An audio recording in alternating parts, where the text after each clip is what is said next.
Hello YouTube and welcome back to The Zone, where tonight, ladies and gentlemen, we are going to be exploring yet not only this video is going to be like really difficult to sort of like input, because I so badly want to watch this movie, but what I need to sort of like emphasize at this point is that while yes, definitely Perfect Blue is a movie I so want to see, I don't know whether or not 30 minutes it's to like accommodate for possibly spoilers, because Perfect Blue, I heard, is one of the most captivating or one of the most wildly talked about movies for adults that ever came out of Japan. And today, guys, we are literally going to find out why that is. So this is going to be quite a sweet deal if you ask me. So if you guys want to check out the original video for yourselves, links will all be in the description down below. Let's begin. Why Perfect Blue is terrifying. In 3, 2, 1, and... Satoshi Kon is a man obsessed with duality. Ooh. You can see it in his truth-crossed, hysteria-ridden world of paranoia agents, in the mishmash of dreamscape and waking... I've heard of a lot of good things about Paranoia Agent as well, which is something I've heard of, but I've never seen. That might change, however. Existence of Paprika, or even in the struggle of fiction versus reality in his original manga opus. He's always seemed like a creator intensely focused on exploring what it is to exist in two separate states of being. And my personal favourite example of this is in his 1997 debut film Perfect Blue, a nightmarish look at the duality that exists between the person and the avatar. We are obsessed with our avatars, the representation of ourselves that exist purely online. Most of us have multiple different accounts dedicated to perpetuating this idea of who we are and what we represent. We pour hours every day into grooming and preening this make-believe instance of us, making sure that the perfect version of ourselves is put forward for the world to see. In fact, if you've been following this channel for any length of time, you might have the distinct sense that you know me. And you do.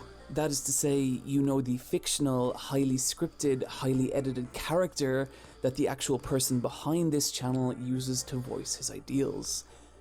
I'm not even really speaking to you right now. I am reading text off a Word document into a microphone. I'm not real. What you're hearing right now is an avatar, and one that exists in an ocean of billions of others. And the question Perfect Blue asks is, what happens when we lose control of our avatars? When they become an entity in and of themselves, and they start shaping who we are? From the opening moments of Perfect Blue, it's obvious that, like a lot of Kon's work, it's drawing little to no inspiration from the standard concept of anime at the time. The distinctly bold, highly stylized aesthetic features of 90s anime are nowhere to be seen here. Instead, Perfect Blue renders its characters with a more pulled-back, realistic quality, and there's even several shots that seem to toy with this concept. Very few people in Perfect Blue's world are meant to be attractive or stylized. Most of them just look like regular people, and the ones that don't, the ones who stand out as being beautiful, are those with professions like actor and pop idol, which means that the world Perfect Blue presents to us feels real.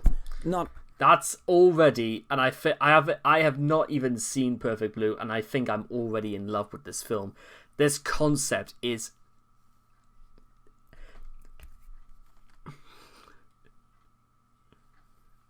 I can't even put it into words. That is just such a...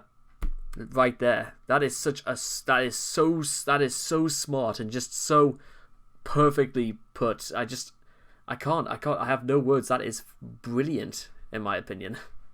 Not all that different from our own, meaning that when terrible things start to happen, it's harder to distance yourself from it. There's an unromantic, deeply unsettling quality to the violence portrayed in the world of Perfect Blue. It's not a struggle of heroes and villains, but a conflict of attacker and victim. At the center of this world is Mima Kirigoe, a young idol singer and part of the group Cham, who, in the opening scene, announces that she's leaving behind her career as a pop star in order to pursue life as an actress. A decision that does not go down well with some of her more die-hard fans, but one that also sets off within her a deeper struggle, some darker part of herself that refuses to let her move on. This struggle soon starts to take physical form as a ghostly doppelganger dressed in Mima's old pop idol clothing begins to appear in her everyday life. And in a way that only Satoshi Kon could achieve, reality itself begins to swim, and what's real and what's not soon become nearly indistinguishable as scenes bleed into one another and Mima quickly begins to lose her grasp on who she actually is and what her life is about, all the while being pursued by what seems to be a violent stalker.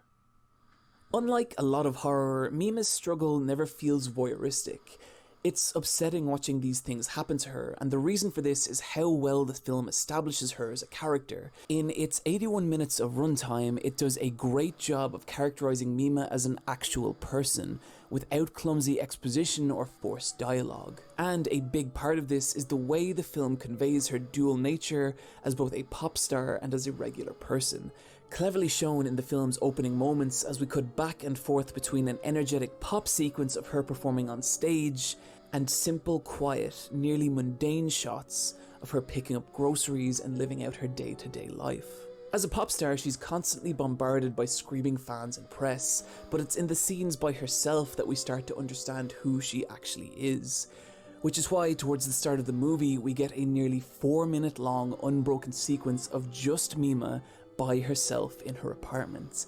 And I love this scene. Look at the detail that's gone into Mima's environments.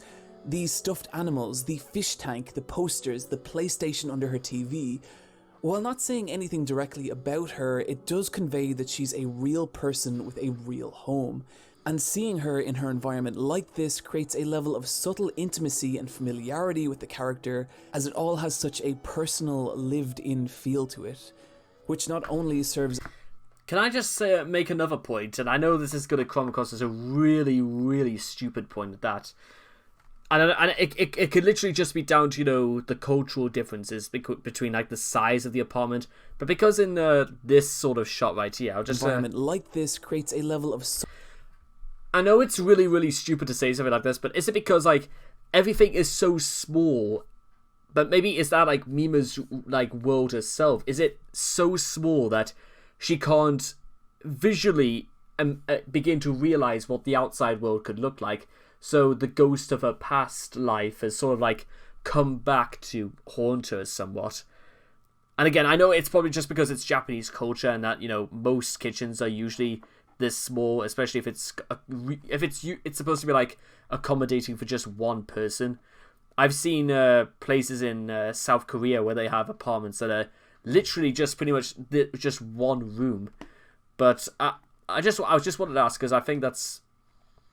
I don't know whether that relates to anything, but perhaps that's something that could make a significance for the more average sort of, like, film fan. Subtle intimacy and familiarity with the character, as it all has such a personal, lived-in feel to it, which not only serves as a great setup for one of the most disturbing and unsettling scares later on, but also gives us a distinct sense of familiarity with who Mima is, which means that when the film eventually starts to warp that identity, it feels all the more wrong. This isn't the only instance of Kon using environment to convey Mima's character. In the beginning of the film, there's nearly a washed-out plain look to a lot of Mima's surroundings. Any warm colours or tones are restrained and comforting, but as Mima's story grows progressively darker, the colours in her environment grow harsher and more saturated, to the point that they become overpowering, bathing her in deeply intense hues, like the strikingly lit strip club scene later on, in which Mima must act out a gruesome rape scene as part of her new TV show. This is the scene that serves to sever the ties between Mima's old existence as a pop star and her new one as an actress, and the way the colours of this scene are handled is amazing, as it creates this great visual metaphor for Mima's transformation, as we literally see her in a new light. As the film progresses, there's also several scenes that depict Mima in a highly sexualized way, but for each one, we're viewing Mima through the eyes of someone else, and what's striking is the difference between how these scenes portray Mima versus the ones where she's alone or by herself. In fact, it's in these scenes that she herself voiceably expresses her extreme upset at being portrayed this way.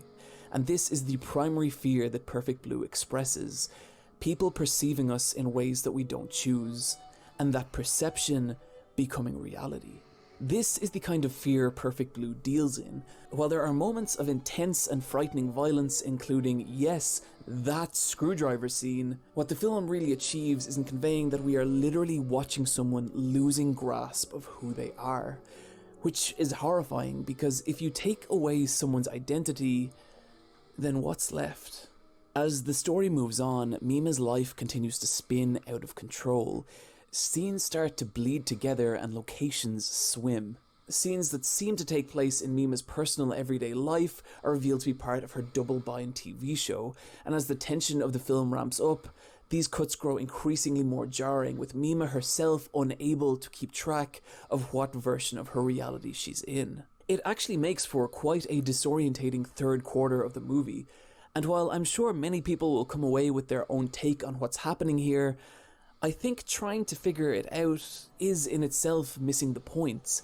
Perfect Blue is not a puzzle to be solved, but a story to be experienced. And what this kind of filmmaking does is put us right in Mima's shoes, as, like her, for us, the narrative lines between what's real and what's not begin to blur, and Mima's life spirals into a whirlwind of disembodied events and strange otherworldly characters, all the while knowing that somewhere in this mishmash of realities, a very real danger lies. The most direct form this danger takes is with the infamous stalker character, Mr. Mimane, a character with only a couple of words of dialogue throughout the entire movie, and yet still someone who is so intensely frightening and memorable. He starts the film as a Mimarin superfan, where he's helping out at the Cham concert, and it's here we get one of my favourite shots in all of cinema, as he holds the image of Mima directly in his hand. And in this single 3-second cut, Kohn represents everything we need to know about this character and how he sees Mima. Not as a person, but as an avatar. He believes in the fictional concept of Mimarin created by Mima and her producers. And when that concept is taken away by Mima's shift in career, he reacts violently, stalking Mima and attacking those around her, unable to handle that the idea that the fictional avatar he built up in his head doesn't match the real-life person, disturbingly raising the idea that the only time our avatars can really take hold is when other people believe in them. What's truly bizarre about Mr. Mamane's character now, though, is that this same scenario actually played out in reality during the production of Perfect Blue. In 1995, Kohn and crew began working on adapting the original novel, Perfect Blue: A Complete Metamorphosis, and a year later was the case of the infamous Bjork stalker, Ricardo Lopez, a man who became obsessed with the singer Bjork, and chronicles through videotapes his extreme disillusionment in learning that Bjork's personal life and romantic relationships didn't align with his perception of who the singer was. He created an elaborate scheme to send Bjork a package rigged with sulfuric acid with the intent on killing her, at which point he would commit suicide so that they could be together in the afterlife. Thankfully, the package was intercepted by police and no harm came to the singer, unlike Lopez, who was found dead in his apartment. The final tapes of him are haunting. The reason I bring this up is because this was a real case that actually happened.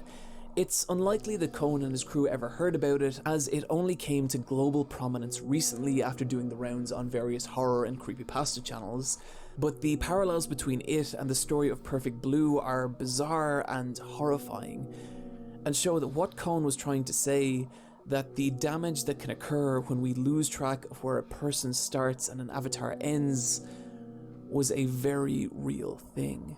And this is why, as the years go by, I only find Perfect Blue more unsettling. I had just turned 12 when I first saw the film. I had just gotten a PlayStation 2, which meant DVDs, which meant anime. And as me and my cousin put it on late one night, we became utterly baffled by it. We weren't old enough to grasp what the film was actually about, but we had also never I like the fact that it's also rated 18. I know this obviously contradicts a lot of things, but there should be like a maturity rating for certain films. Not so much just like an 18 rating, no, but for people who can understand these concepts, not just in the film but outside in the real world. I know again that sounds ridiculous, but I can't be the only one who thinks like that. Experience things like Facebook, Instagram, and Twitter. These things didn't exist back then. The concept of public avatars were only possible to traditional celebrities or people with large followings, and this is exactly who Cohn made this film about. But now, with the advent of social media, everyone is a micro-celebrity. Everyone has a tiny online following, meaning that the horror conveyed by Perfect Blue is infinitely more relevant today than when it was created. Because now, everyone is an audience, and everyone is a performer. And this is not only why Perfect Blue is terrifying, but why it's more terrifying than it's ever been.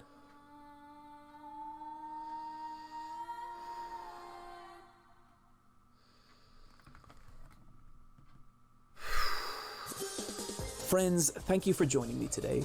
As you may have noticed, this video is in glorious 1080p, and that is because I'm working off a new machine I was able to purchase on the incredible support.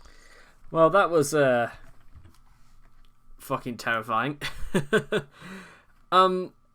So yeah, oh god, just you know what? Few things I want to say just before we wrap this up. First thing is that if they ever make, like, let's say a remake in the US on Perfect Blue, because it seems like such an easy they should get Ariana Grande to do this, because Ariana Grande, as many of you will probably know, she made the transition from TV personality in the Nickelodeon show Victorious to becoming a massive celebrity all over the world. Which, watch, I think.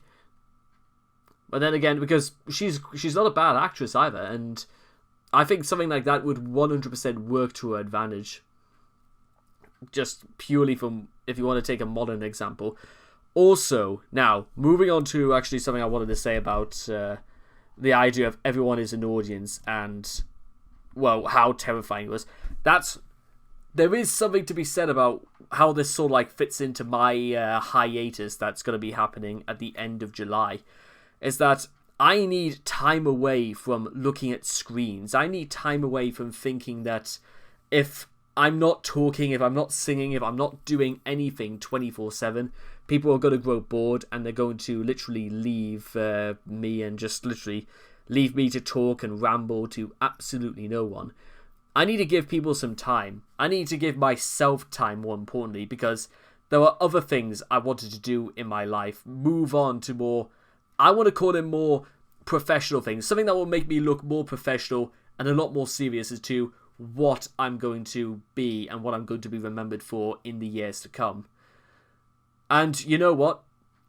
That's half why watching stuff like Super Eyepatch Wolf is so fascinating, because it's literally a series about guys talking about some of the most extraordinary films and pieces of media that you could possibly even believe exist, let alone conjure up. And you know what? One day they're going to be making stories about me, ladies. Well, either that or they're going to be making films about the stories I come up with, because, trust me, if Perfect Blue, the Blood Trails, what was it, Gantz, if those were just examples of the really, really insane stuff, just some of the stuff I've come up with, I've just watched today, if you think those are insane, you have absolutely no idea. Friggin' what I'm going to do, some of the things that I'm going to make, it's friggin' going to make Joaquin Phoenix's Joker look like Teletubbies by comparison. I will make some of the most insane, some of the most unbelievable works, not just in the world of film, but in real life. I will do some of the most insane, some of the most unbelievable things possible, because you know what? this world is full of possibilities, and given what we just seen about the Bjork Stalker, what I'm going to do is I'm going to keep one foot heavily grounded in reality, but I'm going to keep my other foot in the world of fantasy. Sometimes venturing so far into one, sometimes venturing in the complete other direction, but always with one foot grounded in reality, one in fantasy. Sometimes my head is in the clouds, sometimes it will see things so clearly that everything would have just about come to life. And when you see exactly the extent of what I've done already and what is to come, maybe I still feel as if like my identity of the real person I really am, I haven't been able to properly like show off, because I don't know what purpose it actually serves. Am I saying it because I mean it, or am I saying it just so that people know that I'm serious about it, or will people just think that I'm looking at it for attention, and I'll say, do, and just about anything to get people to pay attention? But then, of course, if I do that, then what's my purpose? Do I have a purpose after that? Just who am I? Who am I really? Am I someone that's going to be remembered? Am I someone who's going to be remembered for promising so much and delivering so little? Am I going to be the person that just everyone knew existed, but didn't want to actually know?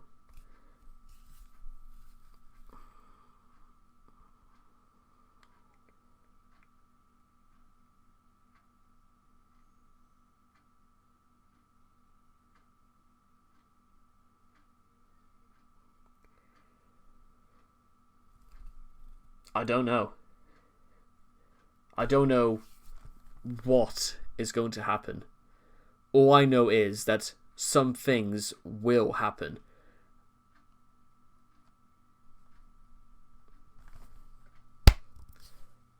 So anyway, I hope you guys have enjoyed why Perfect Blue is terrifying.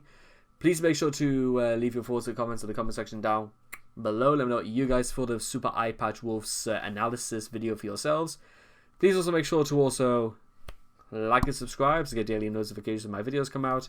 And I hope to see all of you guys again in the next reaction video. Take care. Bye-bye for now.